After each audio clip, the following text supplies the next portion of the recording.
So hi friends, ఎలా ఉన్నారు? ఈ వీడియోలో మనం ఏపీ డిఎస్సికి సంబంధించి ఈరోజు పబ్లిష్ అయిన అన్ని ముఖ్యమైన వార్తల గురించి క్లియర్గా తెలుసుకుందాం. ఈ వీడియో ఎండింగ్ వరకు చూడండి. డిఎస్సి పైన ఒక స్పష్టమైన క్లారిటీ అయితే మీకు వస్తుంది. అసలు ఆవిరి అనే మెయిన్ టైటిల్తో మనకి ఈ న్యూస్ ఆర్టికల్ అయితే విశాలాంధ్ర బ్యూరో న్యూస్ పేపర్లో మనకి ఈరోజు అయితే పబ్లిష్ చేయడం జరిగింది. డిఎస్సి భర్తీపై సర్కారు నిర్లక్ష్యం అని చెప్పేసి కూడా ఒక పాయింట్ అయితే క్లియర్గా పబ్లిష్ చేశారు. కోర్టు కేసుల నెపం, మెరిట్ జాబితాకు సాంకేతిక సమస్యలు, 3 నెలల్లో విచారణ ఇవ్వాలి, ట్రిబ్యునల్ ఆదేశం అంటూ కూడా మనకి ఒక పాయింట్ అయితే క్లియర్గా పబ్లిష్ చేశారు.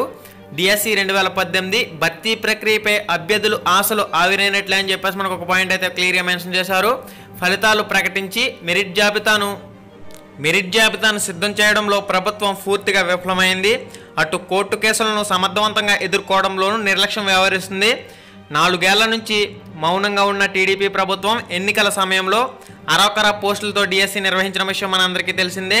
జాంబో డిఎస్సి నిర్వహిస్తామని ప్రకటనలు రిలీజ్ చేసి కేవలం 7,200 పోస్టులకు నోటిఫికేషన్ రిలీజ్ చేసి చేతులు దులుపుకున్న విషయం మనందరికీ తెలిసిందే. ఈ అరకొర డిఎస్సి పోస్టులకు 6 లక్షల మంది పైగా అభ్యర్థులు అయితే పోటీ పడ్డారని చెప్పేసి కూడా మనకి ఇన్ఫర్మేషన్ అయితే ఇవ్వడం జరిగింది. ప్రతి అభ్యర్థి నుంచి పేపర్కు 500 రూపాయల చొప్పున కోట్లాది రూపాయలు ప్రభుత్వం దండుకుందని చెప్పేసి కూడా మనకి ఇన్ఫర్మేషన్ అయితే ఇవ్వడం జరిగింది. National council for teacher education ఎన్సిటిఈకి వ్యతిరేకంగా ఉపాధ్యాయ కోర్సుల ఉత్తీర్ణత శాతాన్ని రాష్ట్ర ప్రభుత్వం నిర్ణయించింది. అనగా డిఎస్సి రాసేందుకు బీఈడి, అదేవిధంగా డిఈడి, పీఈటీ, ఎల్పీ కోర్సుల ఉత్తీర్ణత శాతాన్ని 50% నుంచి 45% ఓపెన్ కేటగిరీకి కుదించింది. సుప్రీంకోర్టు ఆదేశాలకు విరుద్ధంగా జిల్లాలో కేటాయించిన ఉపాధ్యాయ పోస్టులకు 50% మించి రిజర్వేషన్లు కేటాయించింది. జనవరి 18వ తేదీన ఎస్జిటి సెకండరీ గ్రేడ్ టీచర్ ఉపాధ్యాయ పోస్టులకు సంబంధించి మార్నింగ్ సెషన్లో ప్రశ్నాపత్రం సులభంగా రావడంతో ఆ రోజే యాడ్ స్కోర్ 4 మార్కులు కలవడంతో భారీగా లబ్ధి చేకూరే పరిస్థితి ఏర్పడిందని చెప్పేసి కూడా ఇన్ఫర్మేషన్ అయితే ఇవ్వడం జరిగింది. ఎస్జిటి పేపర్లు వచ్చేసరికి 13 రోజులు మొత్తం 26 సెషన్లో నిర్వహించడం జరిగింది. అయితే ఒక రోజు ప్రశ్నాపత్రం కఠినంగాను, మరొక రోజు ప్రశ్నాపత్రం సులభంగాను రావడంతో పరీక్షలను ఆన్లైన్లో నిర్వహించి ఏపీ ప్రభుత్వం డిఎస్సి నిర్వహణలో ఘోరంగా విఫలమైందని చెప్పేసి కూడా దీనికి సంబంధించి ఇన్ఫర్మేషన్ పబ్లిష్ చేశారు. సుప్రీంకోర్టు, అదేవిధంగా హైకోర్టు, ట్రిబ్యునల్లో కేసుల కారణంగా డిఎస్సి ప్రక్రియ అనేది వాయిదా పడుతుందని చెప్పేసి కూడా ఇన్ఫర్మేషన్ అయితే ఇవ్వడం జరిగింది. సుప్రీంకోర్టు, అదేవిధంగా హైకోర్టులు ట్రిబ్యునల్కు ఈ డిఎస్సి కేసు వివరణ బాధ్యతలను అయితే అప్పగించాయి. ఇక్కడ ట్రిబ్యునల్లో ఈ నెల 9వ తారీఖున విచారణ అయితే జరిపారు. వచ్చే 3 నెలల్లో అంటే మే నుండి జూలైలోగా డిఎస్సి నిర్వహణకు సంబంధించి నెలకొన్న లోపాలపై ప్రభుత్వం విచారణ ఇవ్వాలని, అప్పటి వరకు మెరిట్ జాబితా కానీ పోస్టుల భర్తీ కానీ నిలిపివేయాలని ట్రిబ్యునల్ ఆదేశించింది. ఓకే, దీనిపైన మీకు ఒక స్పష్టమైన క్లారిటీ అయితే వచ్చి ఉంటుందని చెప్పేసి నేను అనుకుంటున్నాను. మే నెల నుండి జూలై నెల, ఈ నెలల్లో మనకి ఎటువంటి భర్తీ ప్రక్రియలు అయితే చేపట్టే అవకాశాలు అయితే కనిపించడం లేదు.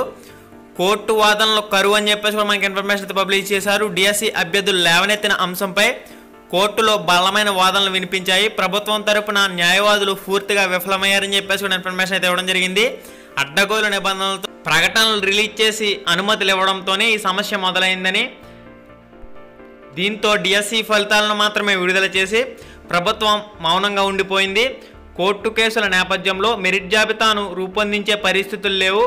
మరొక 3 నెలల్లో డిఎస్సి మెరిట్ జాబితా ఆలస్యం అవుతుందని, ఎన్నికల అనంతరం కొత్త ప్రభుత్వమే డిఎస్సి భర్తీ ప్రక్రియను కొనసాగించే అవకాశాలు అయితే కనిపిస్తున్నట్లు మనకి ఇన్ఫర్మేషన్ అయితే ఇవ్వడం జరిగింది. డిఎస్సినే నమ్ముకుని ఉన్న మెరిట్ అభ్యర్థులు ఆందోళన చెందుతున్నారని చెప్పేసి కూడా దీనికి సంబంధించిన ఇన్ఫర్మేషన్ అయితే పబ్లిష్ చేశారు. ఎన్నికల్లో టీడీపీకి వ్యతిరేకంగా పనిచేశాం డిఎస్సి అభ్యర్థులంటూ కూడా మనకి దీనికి సంబంధించి న్యూస్ ఆర్టికల్లో క్లియర్గా పబ్లిష్ చేశారు.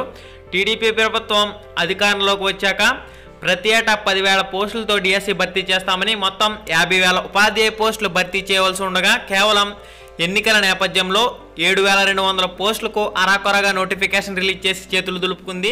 రాష్ట్రంలో 23,000కు పైగా ఉపాధ్యాయ పోస్టులు ఖాళీగా ఉంటే కేవలం 7,200 పోస్టులకు నోటిఫికేషన్ రిలీజ్ చేసి చేతులు దులుపుకున్న విషయం కూడా మనందరికీ తెలిసిందే. నిరుద్యోగ అభ్యర్థుల నుంచి భారీ మొత్తంలో కోట్ల రూపాయలను ఈ ప్రభుత్వం అయితే దండుకున్న విషయం కూడా మనందరికీ తెలిసిందే.